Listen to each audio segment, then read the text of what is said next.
মঙ্গলাচরণ মঙ্গলাচরণ করছি ছোট্ট করে। জয় নিত্যানন্দ, জয় গৌরচন্দ্র, জয় সীতানাথ, জয় জয় হে। জয় নিত্যানন্দ, জয় গৌরচন্দ্র, জয় সীতানাথ, জয় জয় হে। গুরু ব্রহ্মা গুরু বিষ্ণু, গুরুদেব মহেশ্বর, গুরুরেব পরম ব্রহ্ম, তস্मै শ্রী গুরুবে নমঃ। জয় নিত্যানন্দ, জয় গৌরচন্দ্র, জয় সীতানাথ, জয় জয় হে। হে কৃষ্ণ করুণা সিন্ধু, দীনবন্ধু জগৎপতে, গোপীশ গোপিকা কান্ত, রাধাকান্ত নমস্তুতে। জয় নিত্যানন্দ, জয় গৌরচন্দ্র, জয় সীতানাথ, জয় জয় হে। হরে কৃষ্ণ কৃষ্ণ কৃষ্ণ হরে হরে, হরে রাম রাম রাম হরে হরে। হরে কৃষ্ণ কৃষ্ণ কৃষ্ণ হরে হরে, হরে রাম রাম রাম হরে হরে। জয় গৌর, জয় নিতাই, জয় রাধা মাধব। এটা হচ্ছে ছোট্ট কালীকলায় মঙ্গলাচরণ হলো। তো মঙ্গলাচরণ করার পরে সমস্ত কিছু শুরু করতে হয়। বৈষ্ণব বন্দনা, পঞ্চতত্ত্ব বন্দনা, গুরু বন্দনা, এগুলো সব করতে হয়। তো যাই হোক, খালি গলায় করলাম, পরে আমি মৃদঙ্গ সহিত করে শোনাবো। আর আজকে যে পঞ্চতত্ত্বর বিষয়ে আমি কিছু বলতে যাচ্ছি এখানে, যেহেতু আগের একটা ভিডিও অলরেডি আমার দেওয়া আছে পঞ্চতত্ত্বের উপরে। তো বৈষ্ণব ধর্ম পঞ্চতত্ত্বের যে বিষয়ে তিনজনের সম্পর্কে আজকে বলবো। তো বেশি বড় হয়ে যাবে, স্টেপ বাই স্টেপ দিতে থাকবো আর কি। পঞ্চতত্ত্বের মন্ত্র গৌড়ীয় ঐতিহ্যে পঞ্চ যে তত্ত্বের মন্ত্রে 5 জন সদস্যের নাম উল্লেখ আছে। এটি ভক্তিমূলক মন্ত্র, যাকে ধ্যানের জপ উপায় হিসাবে গাওয়া হয়। যে প্রায়শই হরে কৃষ্ণ মন্ত্র গাওয়ার সময় এই মন্ত্র গাওয়া হয়ে থাকে। অনুগামীরা বিশ্বাস করে এটি কলিযুগের যে করুণাময় মন্ত্র, অর্থাৎ 16 নাম 32 অক্ষর যে সেই মন্ত্র। তো এই পঞ্চতত্ত্বের যে মন্ত্র সেটি বলে শোনাচ্ছে আপনার। জয় শ্রীকৃষ্ণ চৈতন্য প্রভু নিত্যানন্দ, শ্রী অদ্বৈত গদাধর শিবাসাদি গৌর ভক্তবৃন্দ। জয় শ্রীকৃষ্ণ চৈতন্য প্রভু নিত্যানন্দ, শ্রী অদ্বৈত গদাধর শিবাসাদি গৌর ভক্তবৃন্দ। জয় শ্রীকৃষ্ণ চৈতন্য প্রভু নিত্যানন্দ, শ্রী অদ্বৈত গদাধর শিবাসাদি গৌর ভক্তবৃন্দ। হরে কৃষ্ণ কৃষ্ণ কৃষ্ণ হরে হরে, রাম রাম রাম হরে হরে। কৃষ্ণ কৃষ্ণ কৃষ্ণ হরে হরে, রাম রাম রাম হরে। তো প্রথমেই নিত্যানন্দ প্রভু। তো শ্রী চৈতন্য মহাপ্রভু পর নিত্যানন্দ প্রভু। তো নিত্যানন্দ প্রভু নিতাই নামেও পরিচিত হলেন গৌড়ীয় বৈষ্ণব যে ভাষ্য অনুসারে শ্রীকৃষ্ণের অগ্রজ বলরামের অবতার। তিনি ছিলেন শ্রী গৌরাঙ্গ মহাপ্রভুর প্রধান ও অন্তরঙ্গ পার্শ্বদ ও সঙ্গী। তাদের দুজনকে একত্রে গৌরনিতাই বা যে নিমাই নিতাই নামে অভিহিত করা হয়। নিত্যানন্দ বৈষ্ণবীয় পঞ্চতত্ত্বের একজন। তাহলে নিত্যানন্দ প্রভু হচ্ছে যে শ্রী চৈতন্য মহাপ্রভু ও নিত্যানন্দ প্রভু, এই দুইজনেই কিন্তু একে অপরের পরিপূরক, অর্থাৎ এই দুইজনকে যে নিমাই নিতাই বলা হয়, অথবা যে এখানে তাদের দুজনকে গৌরনিতাই বলে অভিহিত করা হয়ে থাকে। তো প্রধান হচ্ছে অন্তরঙ্গ সঙ্গী ছিল আর কি শ্রী চৈতন্য মহাপ্রভু। তো নিত্যানন্দ বৈষ্ণবীয় পঞ্চতত্ত্বের মধ্যে একজন। জন্ম ও শৈশব, তিনি 1474 সালের মাঘ মাসে শুক্লপক্ষের ত্রয়োদশী তিথিতে বীরভূম জেলার একচক্রা গ্রামে যে হারাই পণ্ডিত ও পদ্মাবতী গৃহে জন্মগ্রহণ করেন। তো এই নিত্যানন্দ প্রভু কোথায় জন্মগ্রহণ করেছিলেন? যে বীরভূমের একচক্রা গ্রামে। তার পিতার নাম হারাই পণ্ডিত ও মাতা হচ্ছে পদ্মাবতী। তো সেই গৃহে জন্মগ্রহণ করেন। তার পূর্ব নাম ছিল কুবের। পূর্বের নাম ছিল কুবের। তার কয়েকজন ভাই ছিল। তো বৈষ্ণব ভজন গাওয়ার জন্য তারা নিষ্ঠা ও দুর্দান্ত প্রতিভা খুব ছোটবেলা থেকে প্রকাশ পেয়েছিল। তিনি ছেলেবেলায় অন্যান্য ছেলেদের সাথে ভগবান রামের লীলায় যে পুনর্নির্মাণে রামের ছোট্ট ভাই লক্ষণের ভূমিকা পালন করতেন। অর্থাৎ ছোটবেলায় যখন সে ছিল, সে তখন রামায়ণের যে লীলা সেই অংশগ্রহণ করত, এবং সে হচ্ছে রামের ভাই লক্ষণের ভূমিকায় সে হচ্ছে পটভূমিতে সে অভিনয় করত, অর্থাৎ ভূমিকা পালন করত। খুব অল্প বয়সেই 12 বছর যে বয়সে অর্থাৎ গৃহত্যাগ করে তিনি সন্ন্যাসী লক্ষ্মীপতি তীর্থের সঙ্গে বিভিন্ন তীর্থস্থান ভ্রমণের জন্য বের হয়ে যান। অর্থাৎ সন্ন্যাসী লক্ষ্মীপতি সঙ্গে তীর্থের সঙ্গে বিভিন্ন তীর্থস্থান ভ্রমণের জন্য বের হন। নিতাইয়ের বাবার যে সন্ন্যাসীকে উপহার হিসাবে কিছু দিতে চাইলে লক্ষ্মীপতি তীর্থ জবাব দিয়েছিলেন যে তীর্থস্থানে যাতায়াত করতে তাকে সহায়তা করার জন্য কারো প্রয়োজন এবং নিতাই এই কাজের জন্য নিখুঁত হবেন। তো যখন তিনি এই কথা বলেছিলেন, হারাই পণ্ডিত নিতাই থেকে বিচ্ছিন্ন হওয়ার চিন্তায় দুঃখ বোধ করেছিলেন। তবে তিনি রাজি হয়েছিলেন, কারণ একজন সাধু ব্যক্তির অনুরোধ সর্বদা অত্যন্তই মঙ্গলজনক। নিতাই তার ভ্রমণে তার সাথে যোগ দিয়েছিলেন। এভাবে নিতাই দীর্ঘ শারীরিক ও আধ্যাত্মিক যাত্রা শুরু হয়েছিল, যা তাকে বৈষ্ণব মতে গুরুদের সাথে পরিচিত করায়। তিনি অবধূত সম্প্রদায় সন্ন্যাসী হন। এছাড়া লক্ষ্মীপতি তীর্থের বিখ্যাত শিষ্য মাধবেন্দ্র পুরী, অদ্বৈত আচার্য এবং চৈতন্য মহাপ্রভুর আধ্যাত্মিক গুরু ঈশ্বর পুরীর সাথে তার পরিচয় হয়।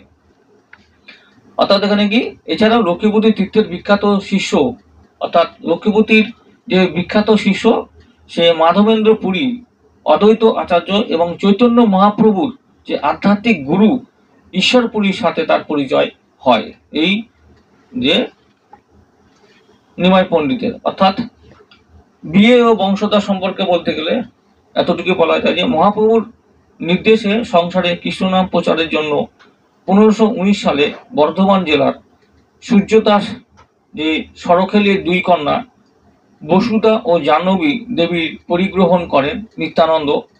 তখন তার বয়স ছিল যে 56 বছর।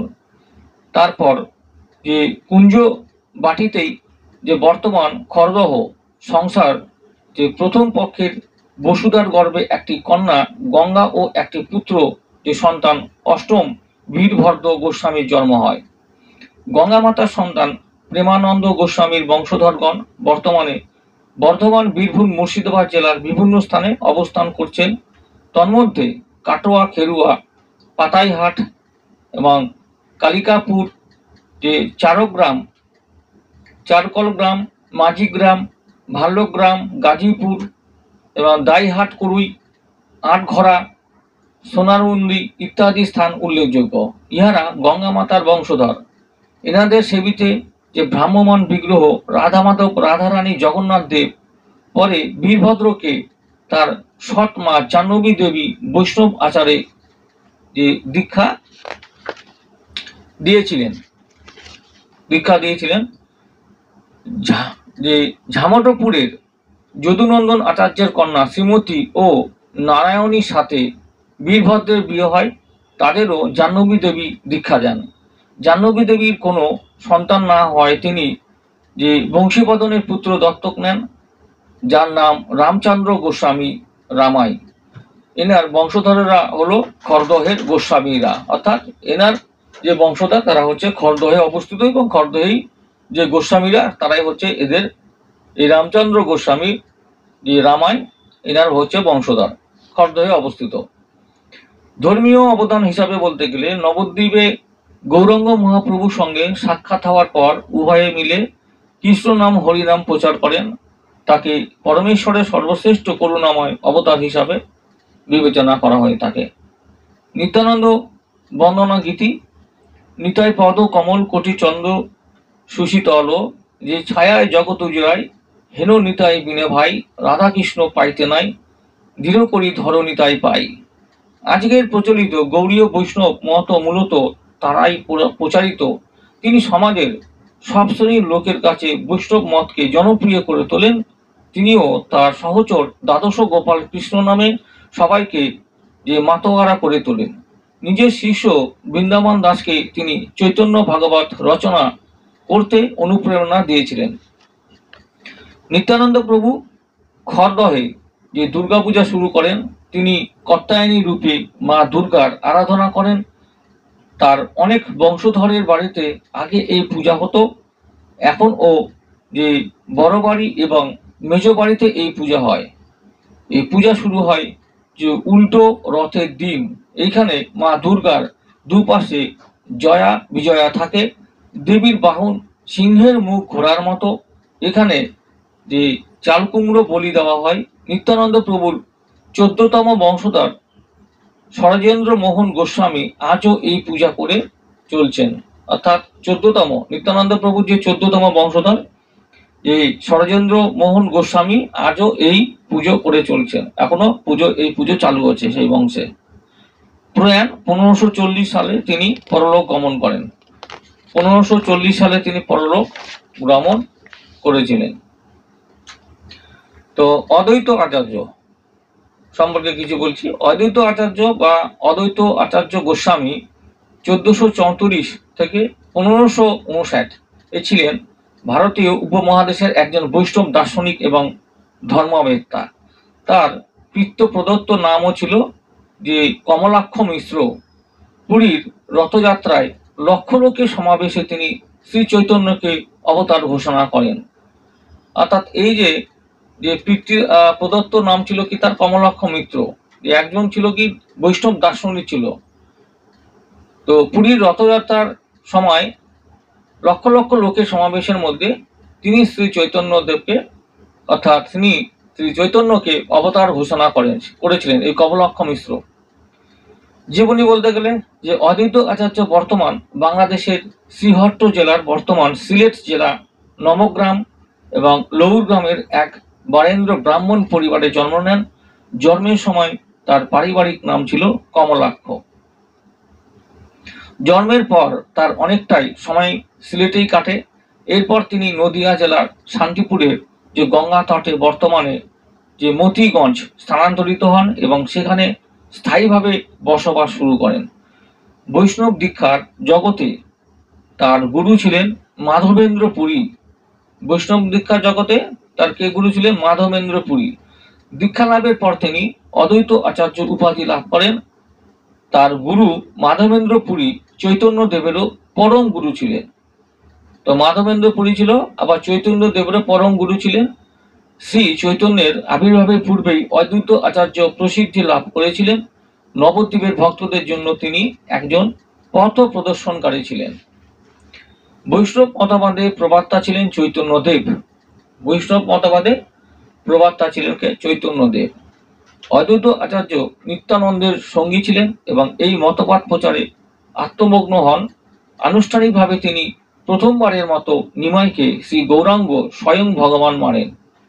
পুরীতে এক রথযাত্রার অনুষ্ঠানে তিনি চৈতন্য দেব যে একজন অবতার তা ঘোষণা করেন।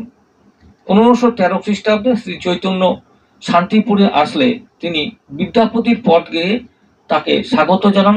শান্তিপুরে অদ্বৈত আচার্য নেপাল থেকে যে গণ্ডকী নদীর থেকে নারায়ণ শিলা প্রাপ্ত হন, যা আজও বড় গোস্বামী বাড়িতে নিত্য পূজিত হয় আসছেন। মদন গোপাল নামক চিত্রপট প্রতিষ্ঠা করেছিলেন। তার দুই সহধর্মিণীর নাম হলো শ্রীদেবী ও সীতা দেবী। বিজয় কৃষ্ণ গোস্বামী তার 10তম বংশধর।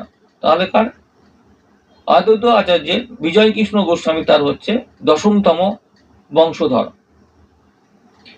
যে রচনাগুলির মধ্যে অদ্বৈত আচার্য সম্বন্ধে বাল্যলীলা সূত্রে 1487 হরে কৃষ্ণ দাস সংস্কৃত ভাষায় রচিত এই বইতে অদ্বৈতের যে বালকালীন লীলার বর্ণনা আছে।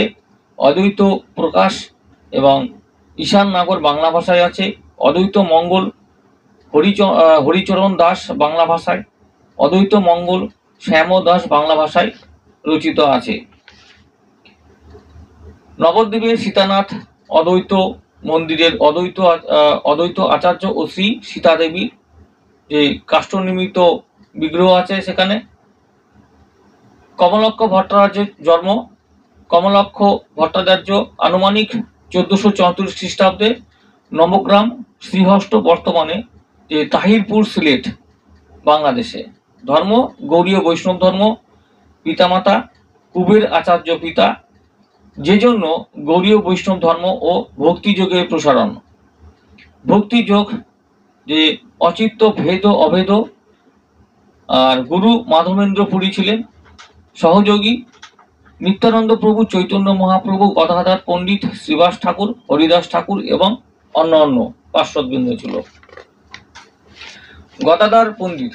তো গদাধর পণ্ডিতের বিষয়ে বলতে গেলে, গদাধর পণ্ডিত ছিলেন শ্রী চৈতন্য মহাপ্রভুর একজন ঘনিষ্ঠ সঙ্গী। তার শৈশবকাল তথা সন্ন্যাসী জীবনের এক দীর্ঘ সময় এক সঙ্গে কাটিয়েছিলেন। গৌড়ীয় ধর্মমতে তিনি পঞ্চতত্ত্বের একজন অন্যতম সদস্য।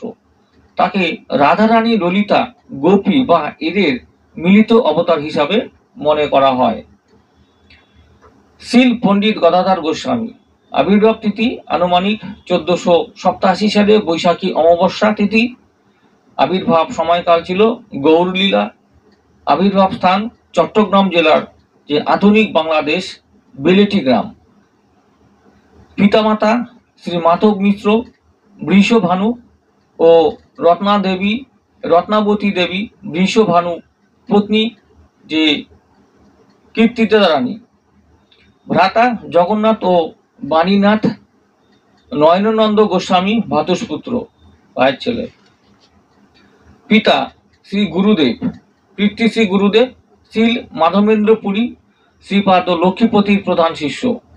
শীল মাধবেন্দ্র পুরী শিষ্য যে ঈশ্বরপুরী অদ্বৈত আচার্য শ্রী মন্ডিতানন্দ প্রভু, শ্রী মাধব মিশ্র, পরমানন্দ পুরী, ব্রহ্মানন্দ পুরী, রঙ্গপুরী, পুণ্ডরিক, বিদ্যানিধি ও রঘুপতি উপাধ্যায় প্রমুখ বিখ্যাত ছিলেন। শ্রী গুরুদেব শীল পুণ্ডরিক বিদ্যানিধি, শ্রীপাঠ ভরতপুর, নয়নানন্দ শ্রীপাঠ কান্দি মুর্শিদাবাদ। নবদ্বীপের হরিবোল যে কুটির হরিদাস বাবাজি শ্রীপাঠ টোটা, গোপীনাথ মন্দির জগন্নাথপুরী, শ্রী শ্রী গৌর গদাধর মন্দির চম্পাহাটি নিমতলা, শ্রী শ্রী গৌর গদাধর গৌড়ীয় মঠ শ্রীধাম নবদ্বীপ, গৌর গদাধর জগন্নাথ জন্মস্থানের মন্দির চট্টগ্রাম জেলার আধুনিক বাংলাদেশ গদাধর পণ্ডিতের যে দন্ত সমাধি শ্রী ব্রজধাম।